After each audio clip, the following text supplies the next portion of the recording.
It's a great evening. I'm Supriya Srinath right here in New Delhi, and let's take you straight to our top story tonight. It really is the biggest M&A deal in the IT space this year. Tech giant Microsoft will buy LinkedIn, the world's leading social networking place for professionals, for a whopping $26.2 billion. Announcing the all-cash deal, Microsoft's India-born CEO Satya Nadella said he always had great admiration for LinkedIn, which boasts of nearly 500 million subscribers world over. LinkedIn claims it will retain its brand, culture and independence, although the company's head honcho Jeff Weiner will report to Nadella once the deal is completed. For Nadella, this is his biggest M&A deal ever since he took over the reins from Steve Ballmer more than 2 years ago. He says LinkedIn will complement Microsoft's Office 365 suite. Even as cloud computing will change the way professionals across the world connect with each other. But not everyone is convinced. Nadella's critics say he's acquiring a company which is fast losing its relevance, and he may be overpaying LinkedIn at $196 per share. The blockbuster Microsoft LinkedIn deal and its impact on the tech landscape. With focus on India, that's our top story on India Tonight.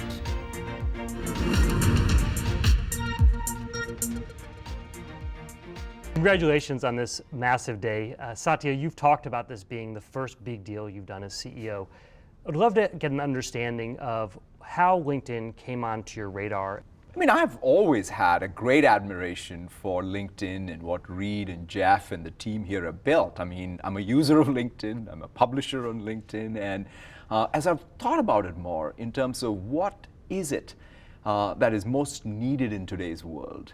For sure, I'm a deep believer in productivity tools and communication tools because that's what empowers people to be able to be great at their job. But think about taking that and connecting it with the professional network and really having that entirety of what is your professional life be enhanced, more empowered, more where you're acquiring new skills and being more successful in your current job and finding a greater, bigger next job. That's that vision, and I've been talking with Reed and Jeff for a while, and the fact that it came together now is fantastic, but believe me, I've been thinking about this for a long time. When we started to get into significant discussions, Satya and I, during that first meeting, he said we have to ensure that there is alignment in two key areas. One is purpose and the other is structure. And it was after the purpose discussion and starting to riff and brainstorm a bit on all the things we could do together where there was a lot of excitement. It's not just about sitting back and reacting to this. Satya has said time and time again, you guys have to help write the rules here. We're going to do this differently. You're going to have your independence. We have the shared sense of alignment. So let's dream big. Let's think about what's possible. And that's going to be kind of first principle. It's the biggest bet that Satya Nadella has made since taking charge as the CEO of Microsoft. A mega $26 billion acquisition of professional networking site LinkedIn, which marks Microsoft's big foray into the enterprise social media space. While Jeff Weiner will continue to remain CEO and report to Nadella, the deal also has the blessings of LinkedIn's co-founder and chairman, Reid Hoffman. The deal also ups the battle of stakes to conquer social as LinkedIn opens up opportunities for Microsoft to tap into and monetize business-to-business communication, a pie that Facebook and Google too have been trying to conquer. While Microsoft has been unlucky with social in the past, this finally gives it a platform to break the jinx and compete better with the likes of Facebook and Google. The coming quarters will tell if Nadella's bold gambit has paid off. With Chandra Shrikant in Bengaluru, Krishna Kumar, ET Now, Mumbai. All right, for more on that big deal story, we'll take it straight across to our in-house tech expert Chandra Shrikant, who joins us all the way from Bengaluru, and Jason Abruzes, business reporter of Meshable, who joins us all the way from New York. Chandra, you go first. What does this deal really mean for India, and how are Indian companies likely to benefit from this acquisition? It's not a small deal, $26.2 billion, and Microsoft goes social media savvy. The view is pretty unanimous as far as India implication is concerned, because while people are divided about valuation and if Microsoft is overpaid, they are saying that net it is going to be a huge positive for India. Because remember, India is already a very important market as far as Microsoft is concerned. It also has the second largest user base as far as LinkedIn is concerned. So experts we've been speaking to as well say that it is a very big opportunity for developers and startups startups, especially if they begin to open up the LinkedIn platform for people to work on apps here. And remember, they already have large operations here. So from that sense, it's only going to be positive as far as India is concerned. In recent months, we've had Satya Nadella making multiple trips here. LinkedIn's co-founder Alan Blue too was in India recently to open a new development center here. So as far as the India importance for both these companies are concerned, it's pretty aligned from that sense. So jury out on whether Microsoft has overpaid or if this is going to be a game changer for them. But clearly, as far as India and developers and engineers here are concerned, it's a positive. Let's bring on board Jason as well. Jason is a long-time observer of the Valley. How does this really change stakes for the big three, Google, Facebook, and Microsoft? How is it going to change the pecking order in the medium term? So social media has always existed as companies kind of usually apart from other companies. You have Facebook, Twitter, LinkedIn, Pinterest, all these standalone companies. Now with Microsoft linked up with LinkedIn, you kind of have this big amalgamation of these two companies coming together. That could be the start of more social media companies starting to become parts of bigger companies. Twitter being the most, I think, recognizable and constantly discussed one. A lot of people think, Twitter would make sense with Google. Could Facebook make sense with another large company as well? Although Facebook at this point might be big enough to stay on its own. But certainly, I think for the big companies in the Valley, they now have to seriously consider whether they need to be getting into the social media industry as well. All right, Jason, thank you very much for joining us with those details. And Chandra, thanks as always for putting it all in perspective. But for more details on the biggest tech deal of 2016 so far, we're joined by Nishant Rao, a man who did head LinkedIn formerly here in India, on the phone line all the way from London. And we're also joined by Vivek Wadhwa, tech entrepreneur from San Francisco, and Amit Ranjan, founder of SlideShare, who did sell his company to LinkedIn actually. And thank you very much, each one of you, for speaking with us. Nishant, let's begin with you, since you have been with LinkedIn here in India. As someone who helped build LinkedIn, its operations, and did head the site in India, how do you see this development today? The fact that Microsoft is now going to acquire LinkedIn for about $26.2 billion. Help us first understand how you read into the dynamics of this deal. Great question. It was a surprise as it came to me as well. But, it's something that I have at least predicted that the offer would be made at some point. Because I think if you think about it on multiple dimensions, there's actually a fit between the companies. The first is, just in terms of a mission and the focus on professionals, it's, hard to get sort of more than Microsoft, the focus on office and productivity and so on. I think even in terms of complementarity of assets, whether it's on the sales side, with sales solutions and dynamics, whether it's on the advertising side, a lot of sort of complementary assets that the companies own. And then down to culture, I've actually worked at both. So, I interned a couple of times at Microsoft in the 90s and then at LinkedIn, and even the culture on the ground is quite entrepreneurial. So a lot of sort of matches on paper. I think, knowing Jeff and actually having a lot of respect for what Satya has been doing at Microsoft, I actually think it could be a powerful combination. The trick will become in, how independently the companies can actually run. Let's talk about the big picture first before we get down to what it really means for Microsoft and for LinkedIn. Mr. Wadhwa, let me throw this to you. As a long-time observer of the Valley, how does this really change the stakes for the big three, Google, Facebook, and Microsoft? How does this really change things for these three big tech giants? Microsoft is realizing the big opportunity to integrate these different platforms. Satya Nadella has an amazing vision. I mean, I'm really been surprised with how big he's thinking, that he's actually reinventing the entire company right now and taking it to unique new directions. So this acquisition of LinkedIn will give him a brand new platform. He's getting information about the entire corporate world. LinkedIn is not only a platform right now for exchanging information about your background and job hunting. It's also a media platform now. If you look at the way people publish on LinkedIn, it now rivals almost any of the major media out there. So from Microsoft's perspective, this is a brilliant consolidation move to really own the enterprise. Like I said, I'm really surprised and delighted with Satya's huge vision over here. Hang in there. Let's also bring on board Amit Ranjan, founder of SlideShare, an entrepreneur who created a massive company and then, which of course, he sold to LinkedIn. Amit, you understand how LinkedIn works. Tell us, does this seem like a win-win deal for both parties as it's being made out to be? I know it's a cliche every time such large deals are struck and how these deals are win-win. That's how the companies look at it. But as someone who has been an insider and is now an outsider, does this appear to be a win-win deal, especially from a LinkedIn point of view?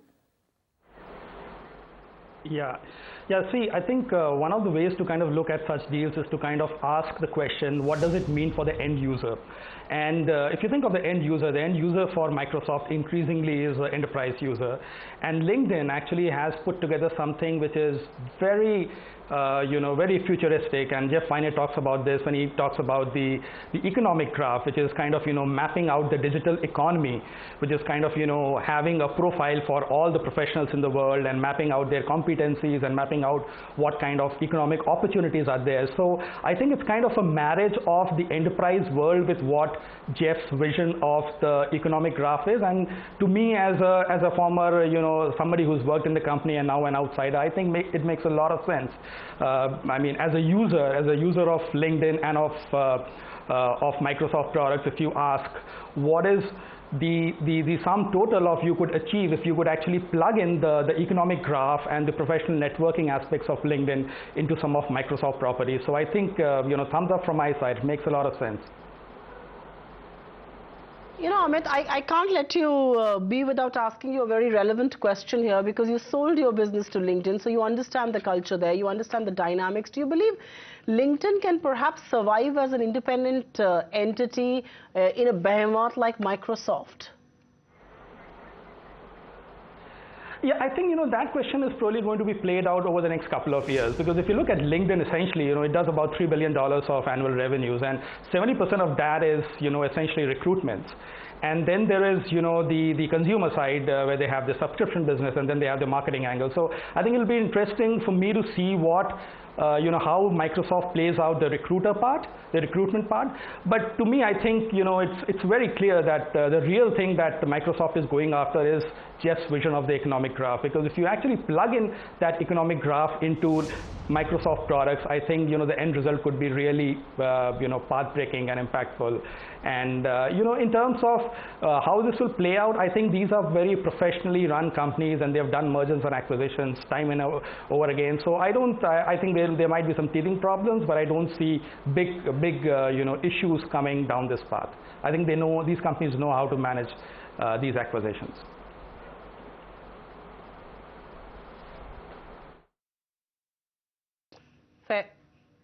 Fair point indeed. But Mr. Wadhwa, if I may pose the same question to you, that I mean, according to Amit, of course, these companies have been there for long. They know how to manage these businesses. They are fairly mature. But can LinkedIn really survive as an independent entity post this deal? They're very, very different companies, very different cultures. Perhaps LinkedIn was a startup, went on to become this big social networking site, and Microsoft has been a traditional big boy from the Valley. It's not going to be independent. It may be able to have its own CEO, but really it becomes part of the Microsoft empire, that it's going to be another division of Microsoft, and they will over time be integrated into Microsoft's products. So you can expect Skype to have a LinkedIn presence now. You can expect it to be integrated with Exchange. You can expect now Microsoft products to be integrated right into LinkedIn. So there's no independence here. It's a part of Microsoft now. It's a part of Microsoft. You've put it bluntly.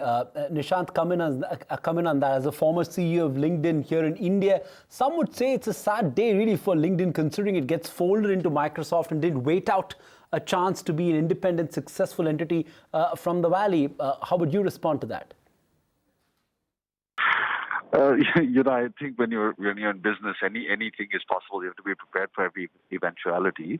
I definitely do think LinkedIn could have been a very successful independent business. And, I think the way I'm reading this with, the little information that I have now that I'm on the outside, I think this is a way for LinkedIn to continue to grow, without the full scrutiny and scanner of Wall Street. So at least the way I've understood it, if they're able to operate as a completely independent company and make some of those choices, they might actually be successful to continue their journey ahead without necessarily being completely sort of amassed into the broader Microsoft umbrella. And I think that maybe this is what I mean. The devil is in the details of how independent the execution will be. In the past, Microsoft has made acquisitions like Yammer, which is in the enterprise networking space. Didn't really go anywhere. But I think with Satya at the helm, I'm hopeful that the LinkedIn asset will be preserved and they can actually continue to grow, just with more being almost like a private company versus a public company. Sure. Vivek Wadhwa, I know the temptation is to look at this deal more from the LinkedIn point of view, but it's a huge transaction for Microsoft, a big deal, especially for Satya Nadella, his biggest deal after taking over from Steve Ballmer. What does this tell you? How crucial do you think this is for Satya Nadella personally and for the future of Microsoft? Microsoft could live without LinkedIn. This gives Microsoft another platform. It really gives Satya a whole new set of tools to expand his empire with. So it's a big strategic win for Microsoft. Amit, I must ask you the question, how do you see this deal have its impact on India? I mean, India is a big market, not just for Microsoft, but for LinkedIn as well. What sort of an impact do you assess for this market particularly? So I think the impact is going to be very positive for India because, for LinkedIn, I think India is the second largest market. And while I don't have the corresponding numbers for Microsoft, I think a lot of these companies are essentially looking at countries like China and India for the next stage of their growth. So I find it hard to imagine how India cannot be a big part of Microsoft's plan for the next decade. And with LinkedIn being, with the Indian, users of LinkedIn being at number 2, I'm pretty sure this is going to play out well for LinkedIn and Microsoft users in India. All right, so Amit believes this is going to play out very well for India. What's your take, Nishant, considering you were the head of LinkedIn operations here in this country, not just a very long while back? I actually think that that would have been one of the calculations made on the Microsoft side. I think, Microsoft enjoys a lot of support in India, but in terms of the consumer play, I think the consumer play that it gets through LinkedIn is quite significant. I think, it'll eventually come down to somewhat similar. So, when I was there, for example, skill development was the one issue that I was really trying to make sure LinkedIn focused on and nailed. And, if you think about what Microsoft could bring to that, it could be very powerful. So I think good news for India overall. Again, as long as the caveat will still always remain, how independently will Microsoft really allow LinkedIn to operate? So if it allows it to be a startup within sort of the Microsoft umbrella, I think is great news ahead. If it starts trying to get too prescriptive and dabble into running LinkedIn's operations, I think then it can unfortunately end up being a sad story. All right, on that note, Nishant, it's time we wrap up this very special coverage of the big tech deal, something that could be a game changer and will perhaps bring in a next new DNA as far as Microsoft is concerned. Microsoft acquiring LinkedIn for $26.2 billion, and these are the names that have analyzed the story for us. Nishant Rao, the man who did head LinkedIn here in India, Vivek Wadhwa, and of course Amit Ranjan. Thanks very much, each one of you, for being with us right here on India Tonight. Find us on Facebook at facebook.com/ETNow and don't forget to click the like button. You can also follow us on Twitter at ETNowLive. To stay updated with all our programming, hit the subscribe button on our YouTube channel by logging on to youtube.com/user/ETNow.